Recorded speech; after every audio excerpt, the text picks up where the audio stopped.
In 2005, Capcom released a game that would redefine the survival horror genre. One of their most beloved series, Resident Evil, was known for its fixed camera angles and pre-rendered backgrounds. But that formula was about to change. Originally released for the GameCube in January 2005, Resident Evil 4 arrived as an action-packed, fast-paced third-person shooter that brought a new energy to the series. And with this new direction in gameplay, story, and aesthetic, also came a new approach to the soundtrack. While earlier entries focused on a more cinematic, traditional horror score, the Capcom sound team moved in a different direction. This time, the focus shifted towards texture and atmosphere, making far heavier use of sampling, an approach very similar to what Akira Yamaoka pioneered with the Silent Hill franchise. Today, we're going to be exploring some of those samples used, as well as recreating some of the sounds ourselves. Hope you enjoy.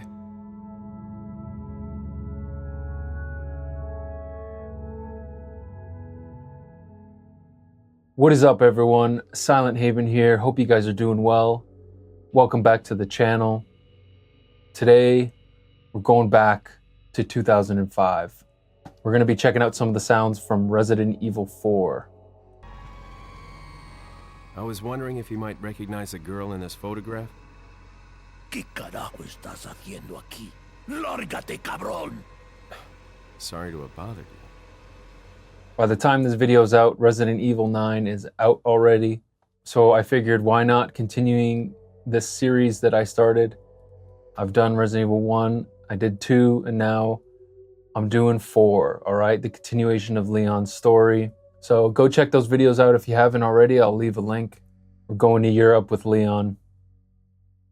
And so, yeah, I figured let's check out one of the more unique soundtracks from the series. Resident Evil 4 is basically the Skyrim of survival horror. It's been released on everything you could ever imagine, and some. It's still being released probably today. You could probably play it on a smart fridge at this point. So, probably the most recognized Resident Evil game ever is number 4. I'm more of a fan of the slow-paced horror that was the original Resident Evil series. That's not to say I don't like this game, because I do. It's an amazing game, and it took it to a different level and a different place. This was the landmark of the next chapter in the series to kind of shift the gameplay and the style of game.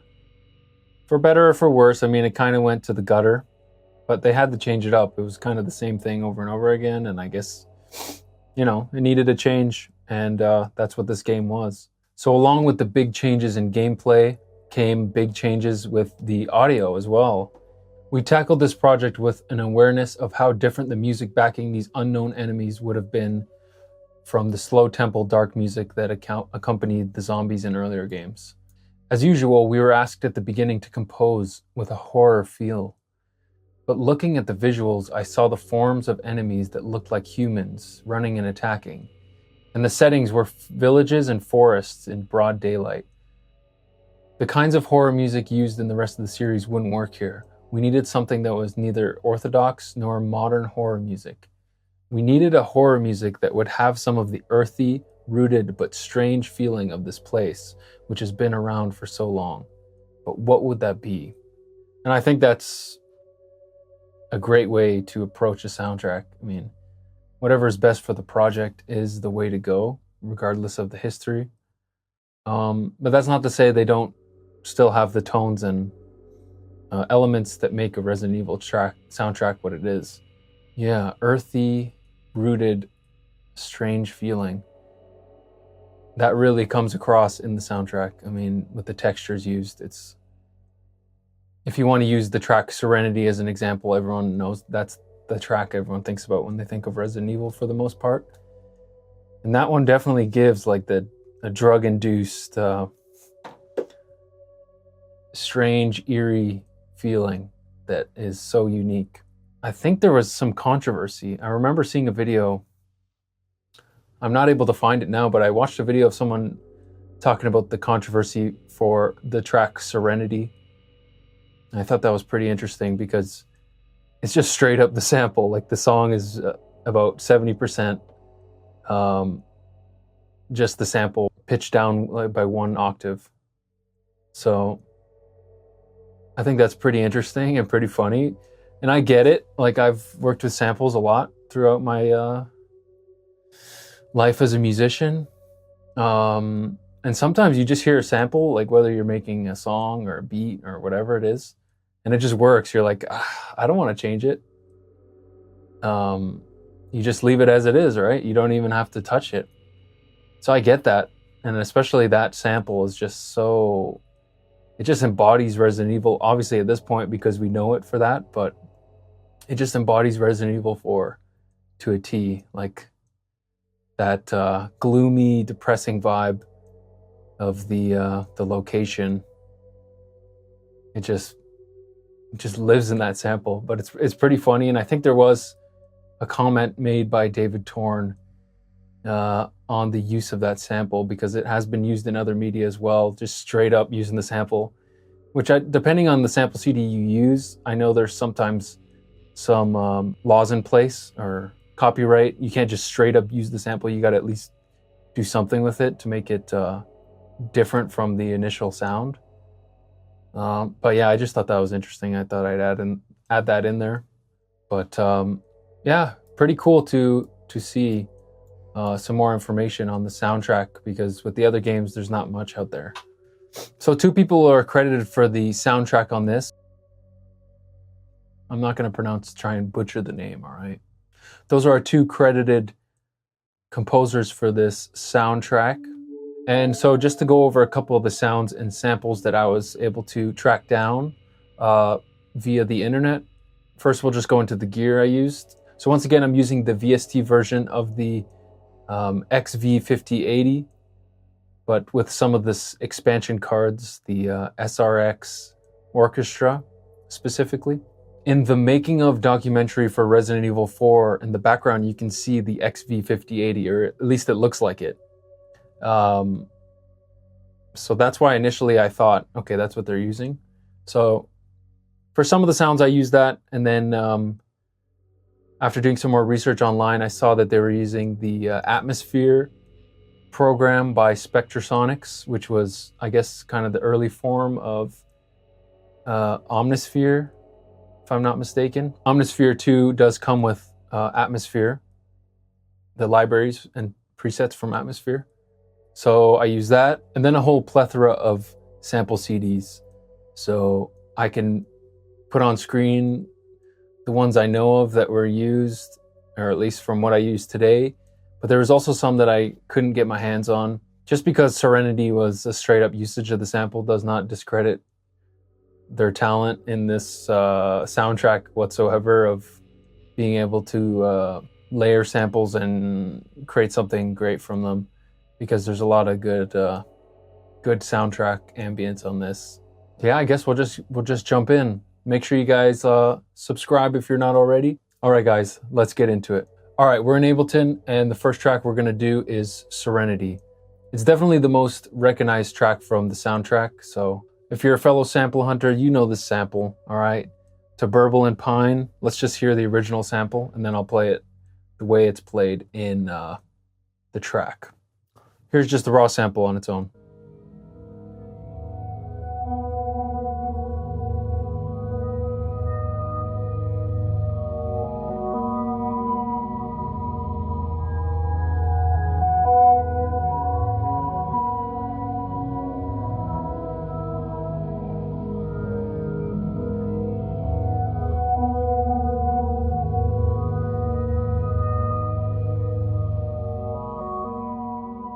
So yeah, as you can see, it's about 80% of the song. I gotta say, I was pretty shocked the first time I heard that sample, because it's basically the whole song is just straight up the sample, as I mentioned earlier. David Torn is a legend. Shout out David Torn. I only aspire to be able to craft some crazy sounds like that man does. But such a cool sample.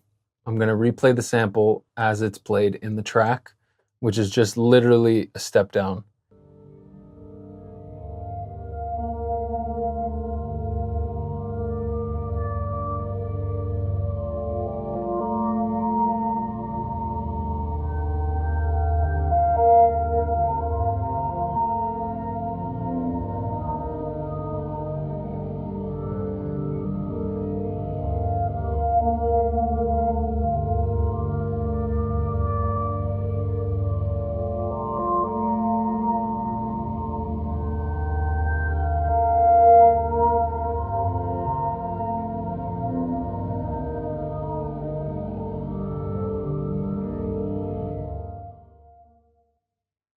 So another main element you hear in the background of that track is a flute, and I found one that's pretty damn close, I think. It's not confirmed, but I used the patch dual flutes on the 5080, and this is what that sounds like.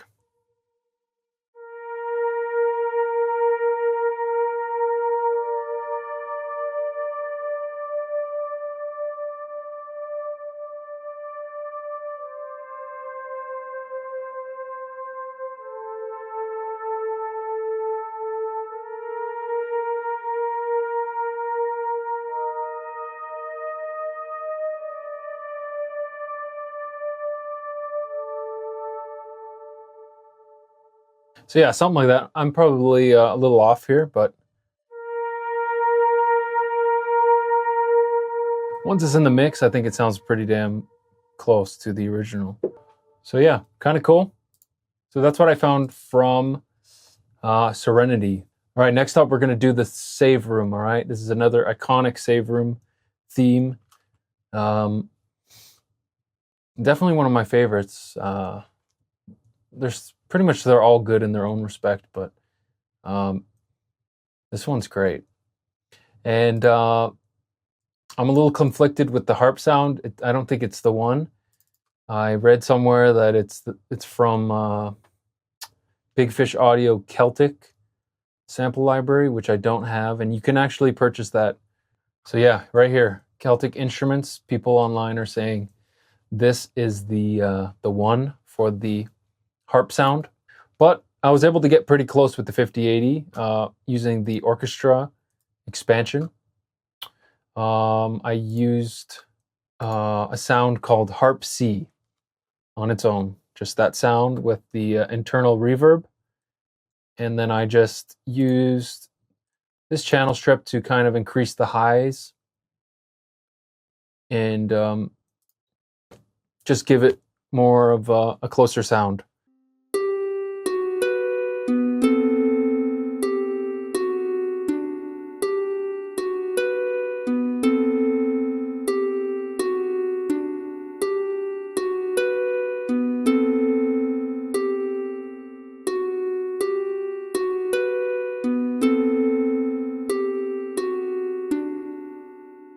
So it kind of has that tight string snap to it, but I think it is a little different from listening back to back.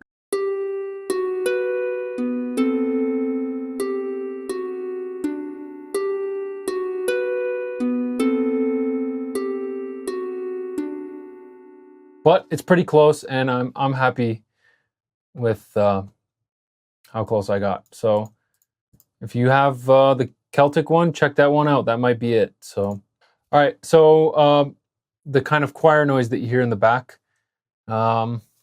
it's this patch from the Omnisphere library, Human French Horns Pad, and it's just in the background. You hear that high note.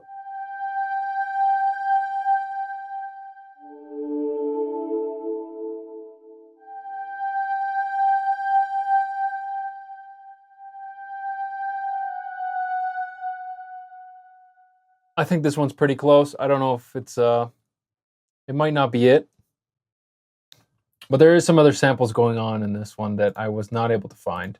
One that I kind of got close to, but I don't think it's it, is the JD-800. I was able to find, it's a waveform called Fine Wine.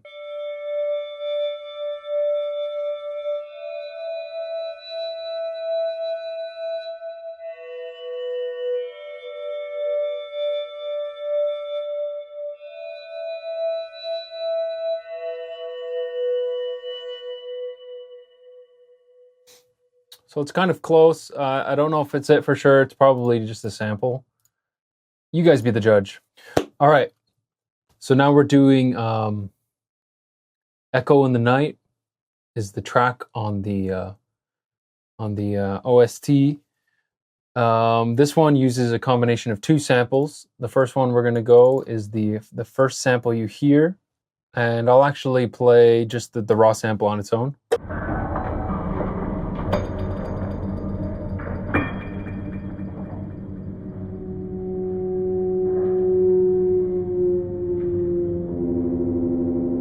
So if you start your sample a little later in, about 6 seconds in, that's when the sample begins for the song, just right at the beginning, and it's just playing. It's not even pitched down or anything. Let's hear this.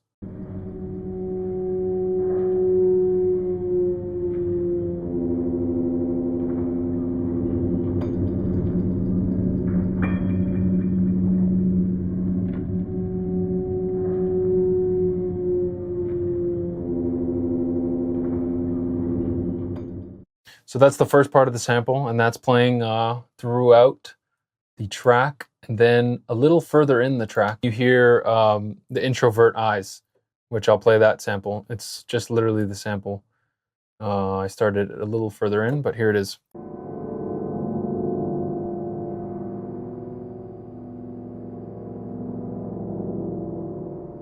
So you can hear it kind of creep in the background there. It's just the sound. All right, moving on to another crazy part of the game, which is the Regenerator area, which is a fucking terrifying section of the game. Those things are awful. And this track is just, it totally embodies the vibe of this game, and it is just straight up, again, a sample used, and it's antitonal frequencies from the David Torn Splatter Cell sample CD. But here's the sample. I'll play a bit of it.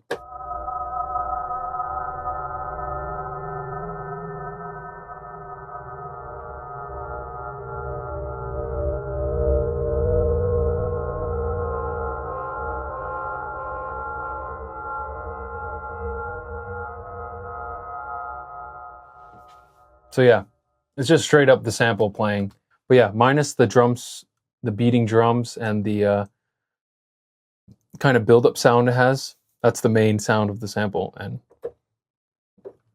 pretty crazy. Once again, another David Torn sample just straight up used. No pitch correction.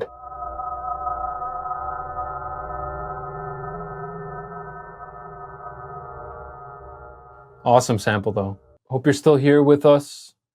We're gonna keep rocking it here. We got up next is the Interlude.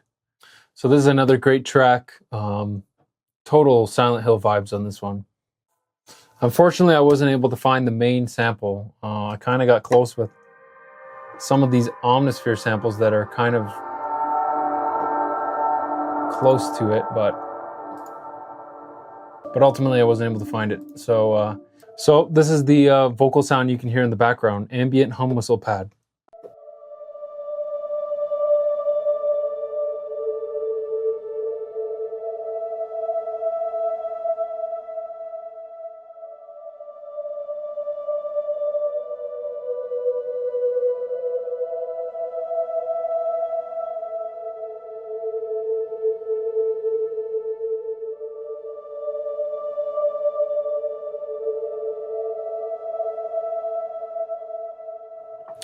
And yeah, so that's kind of cool.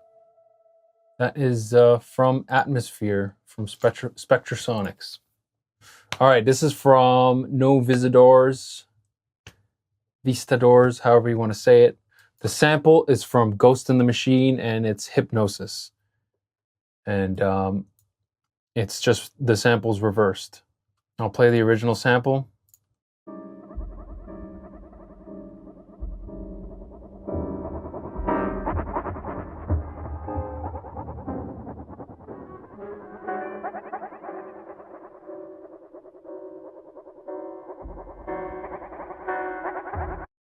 Pretty trippy sample, all right, and then reverse. So this sample you hear in the background with the kind of high-pitched frequency droning sound going. You just hear this.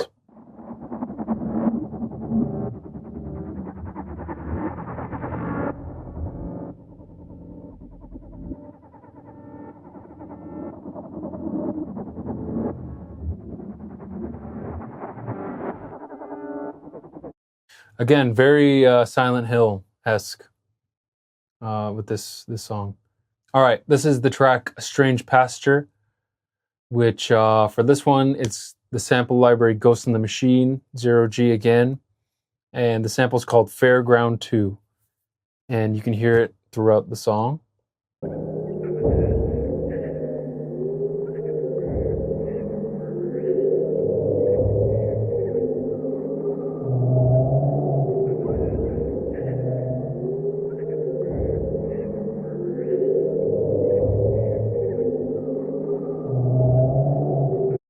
And yeah, it's kind of a cool one. String sound, I'm using the orchestra expansion for the Roland, and that's just a basic string sound.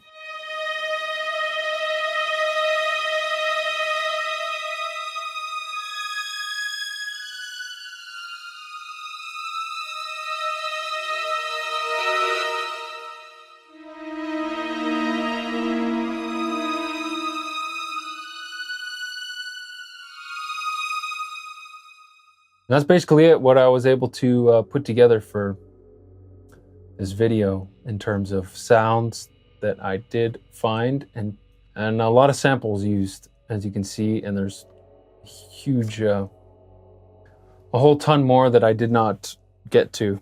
All right, that's it for today's video. I hope you enjoyed it. This was just a quick glimpse into the OST of Resident Evil 4. And there's a lot more we could have gone over, but for the sake of this video, that's what I got. I hope you enjoyed it, and if you did, please like this video and subscribe if you're not already. We're on the way to 20,000 subscribers. So yeah, make sure you subscribe and hit that bell so you don't miss a video. I got some more Resident Evil content on the way. RE9 hype, let's go. Leave comments below if you think it sounded like crap, it was not it, or if you thought it was good. Also leave comments if you have any other information on the OST. Yeah, let me know. All right, guys, until next time, peace.